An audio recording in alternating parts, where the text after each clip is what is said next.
Experience the care of Narayana Health.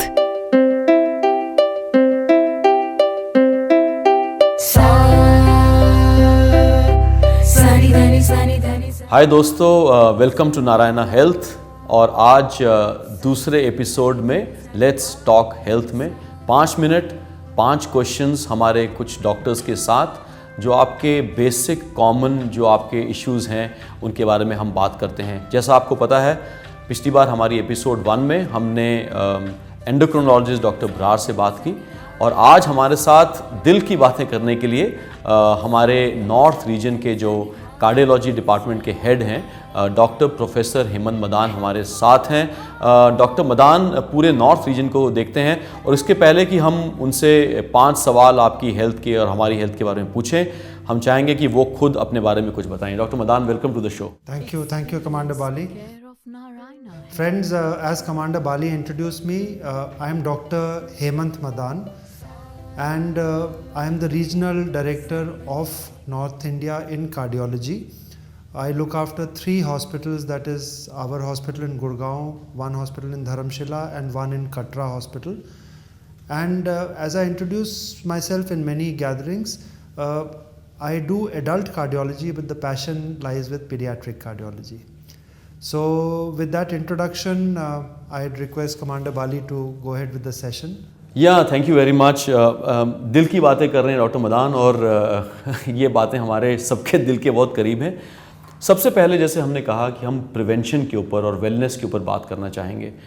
आप सबसे पहले हमें ये बताइए कि जो ये हार्ट अटैक कई बार इसके बारे में हम सुनते हैं, क्या ये प्रिवेंटेबल है और अगर है तो क्या करना चाहिए? बहुत अहम सवाल है कमांडर बाली, और बहुत बारी ये लोगों को ये सवाल पूछते हैं कि हम हार्ट अटैक को प्रिवेंट करने के लिए क्या करें। आई ऑफन टेल पीपल कि हार्ट अटैक को प्रिडिक्ट करना मुश्किल होता है, बट उसके जो रिस्क प्रोफाइल है, उसका जो रिस्क फैक्टर्स हैं, उसको प्रिवेंट और उसको प्रिडिक्ट करना आसान होता है। So while you may not be able to predict the timing of a heart attack, you can certainly postpone heart attack by adopting certain measures. मोटे मोटे तौर पे ये 3 ब्रॉड हेडिंग्स में ये मेजर्स होते हैं। पहला मेजर होता है हमारे एक्सरसाइज और डाइट और लाइफस्टाइल चेंजेस का। सेकेंड मोडालिटी ऑफ प्रिवेंटिंग और postponing heart disease and heart attacks is dietary control. And the third important component is regular preventive health checkups.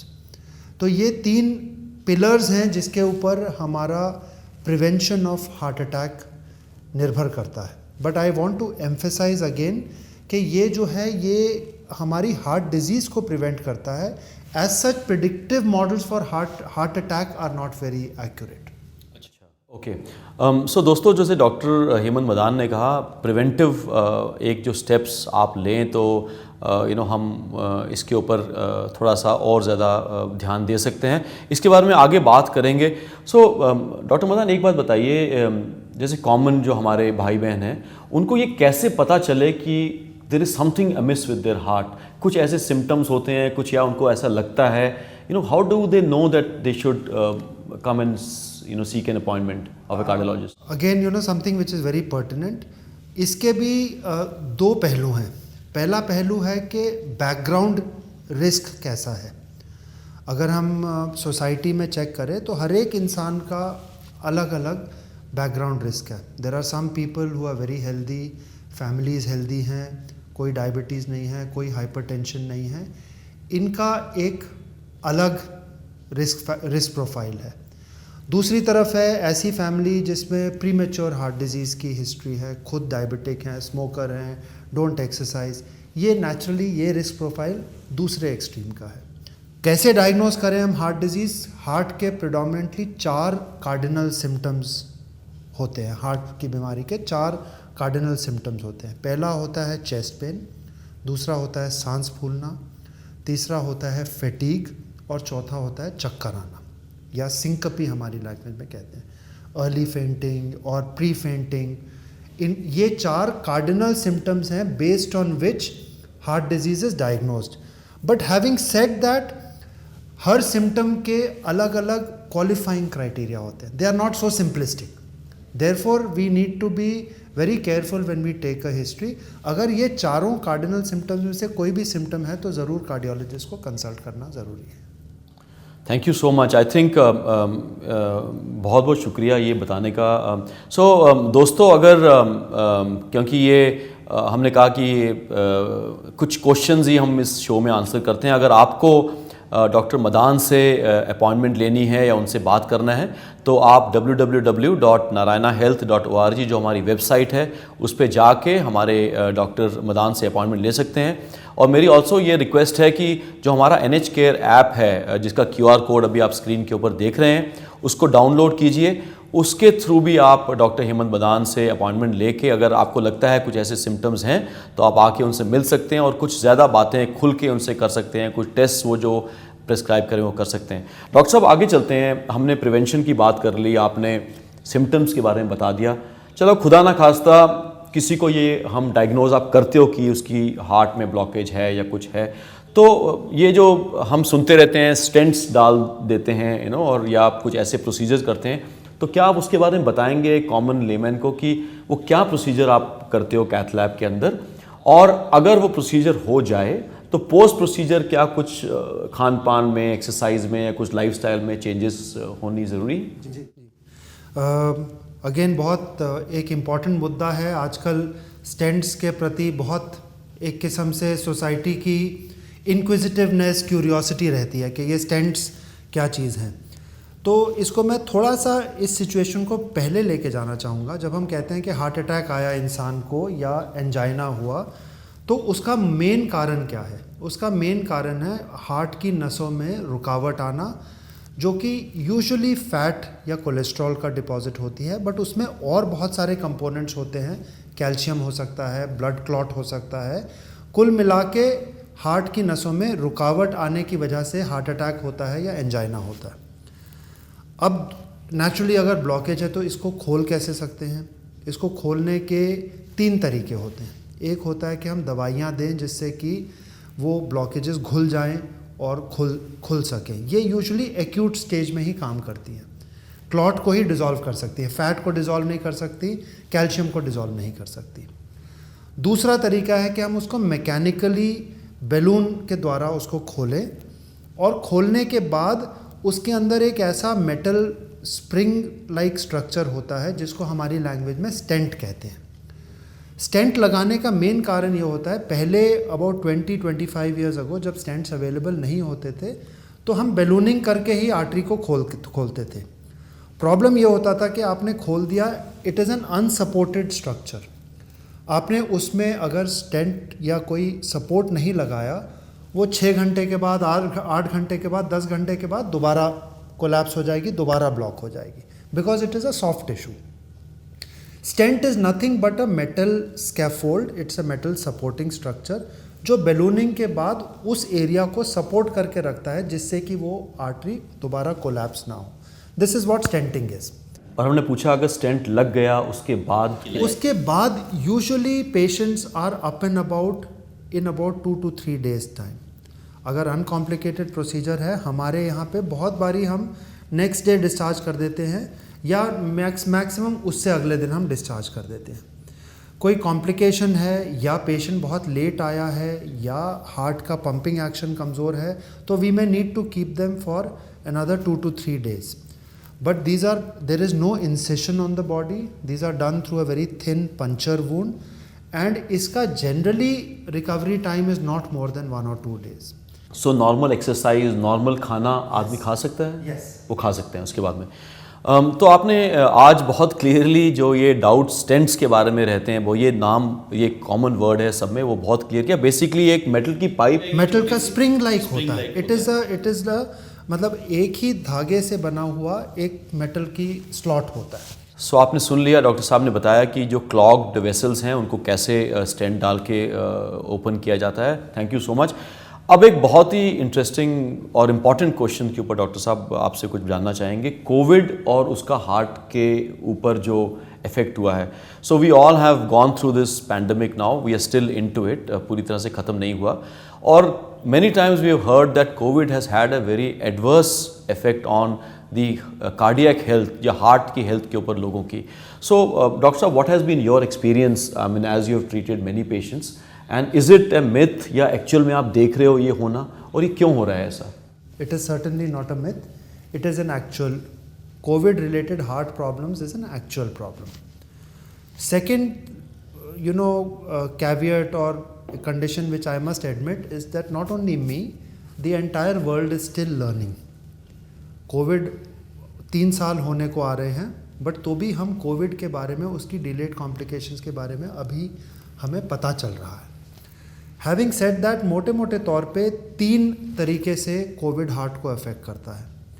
पहला तरीका है कि it causes direct damage to the heart, जिसको हम Covid related myocarditis कहते हैं, जिसकी वजह से हार्ट का पंप कमज़ोर पड़ जाता है.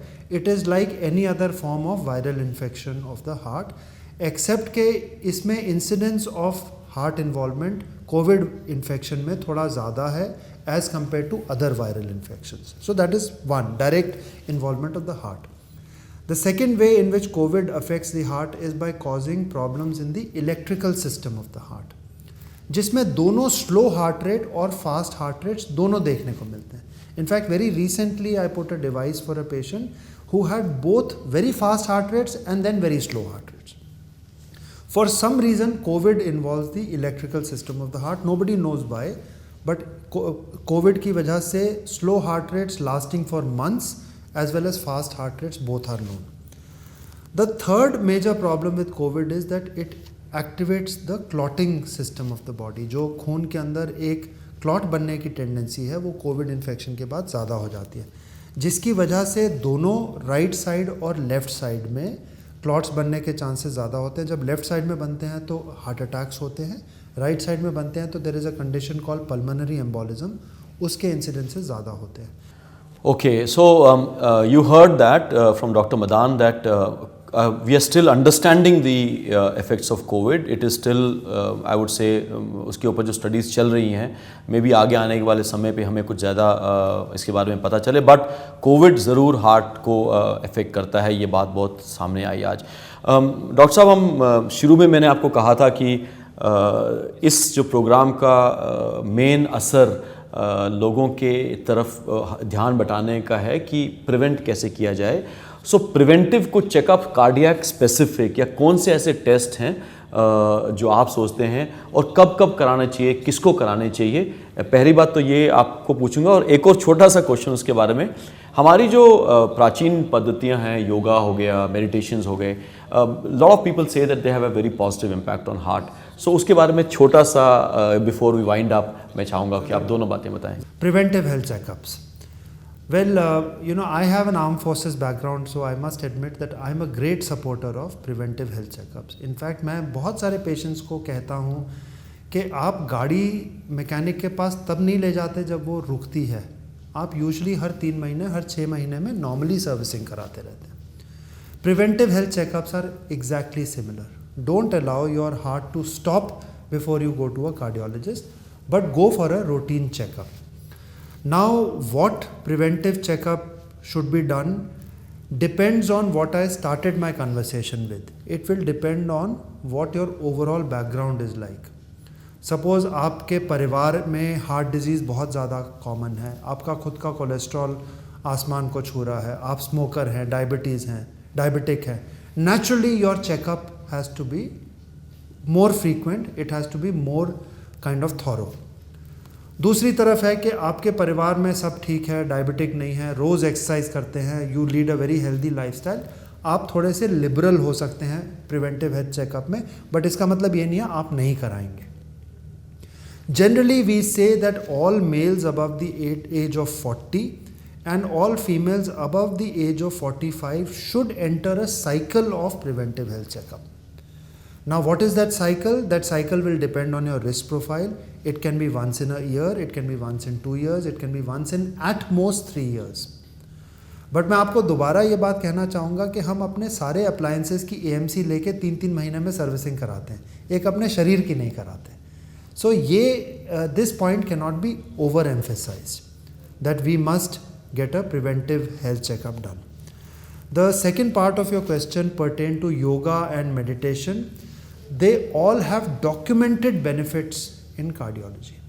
They all have documented helpful benefits in cardiology, but they do not replace preventive health checkup. आप ये नहीं कह सकते कि मैं योगा करता हूँ इसलिए मैं चेकअप नहीं कराऊंगा. इट्स लाइक सेइंग कि एक अच्छा ड्राइवर जो है वो उसकी गाड़ी chances are that it will be maintain, but he can't say कि मैं सर्विसिंग नहीं कराऊंगा. So therefore these are two very they are added advantages, but they are not. ऐसा नहीं है कि योगाचार्यस को या योगा प्रैक्टिस करने वालों को हार्ट की प्रॉब्लम नहीं होती, या उल्टा भी नहीं है कि जो योगा नहीं करता उसको सबको हार्ट डिजीज हो जाता है. तो they are all mutually advantageous procedures. Thank you so much doctor Madan. दोस्तों 2-3 चीज़ें जो बिल्कुल सामने आई, आई थिंक इट वाज दिल की बातें बहुत दिल से डॉक्टर साहब ने की. एक बात जो बहुत अच्छी लगी वो इन्होंने की कि आप 20,000 से लेके 20 लाख तक की गाड़ी खरीदते हैं और रेगुलरली उस गाड़ी की आप पक्का हर साल सर्विसिंग कराते हैं कुछ पैसे खर्च करके, और आपकी जो ये शरीर है ये प्रेशियस है, प्राइसलेस, इसका कोई मोल है नहीं, तो उसकी आप हेल्थ चेकअप ज़रूर करवाएं. और अगर आप किसी भी नारायणा हेल्थ के हॉस्पिटल में हेल्थ चेक कराना चाहते हैं तो जैसे मैंने पहले भी कहा www.narayanahealth.org में जाइए और वहाँ पे जाके और जो QR कोड इस समय स्क्रीन पे है इसमें अपना NH केयर ऐप डाउनलोड कीजिए. डॉक्टर मदान से आप कुछ और बातें करना चाहते हैं, वीडियो कंसल्ट करना चाहते हैं आजकल, आप हमारी वेबसाइट पे या NH केयर ऐप के थ्रू डॉक्टर मदान से अपॉइंटमेंट बुक कर सकते हैं और इनसे बात कर सकते हैं. तो दोस्तों आई होप जो ये दिल की बातें आपके दिल के साथ आज हमने की, इसका ज़रूर आपको फ़ायदा होगा. कुछ समय निकालिए अपनी हेल्थ की तरफ जैसे डॉक्टर साहब ने कहा, और अगले एपिसोड में फिर से आपसे मुलाकात होगी. 5-10 मिनट 5 क्वेश्चंस और आपकी हेल्थ के लिए नारायणा हेल्थ की तरफ से आपको बहुत बहुत धन्यवाद देखने का. अगली बार हम आपके किडनीज़ के बारे में कुछ बात करेंगे हमारी एपिसोड 3 में. डॉक्टर साहब बहुत बहुत शुक्रिया आज हमारे साथ आने का. Thank you so much.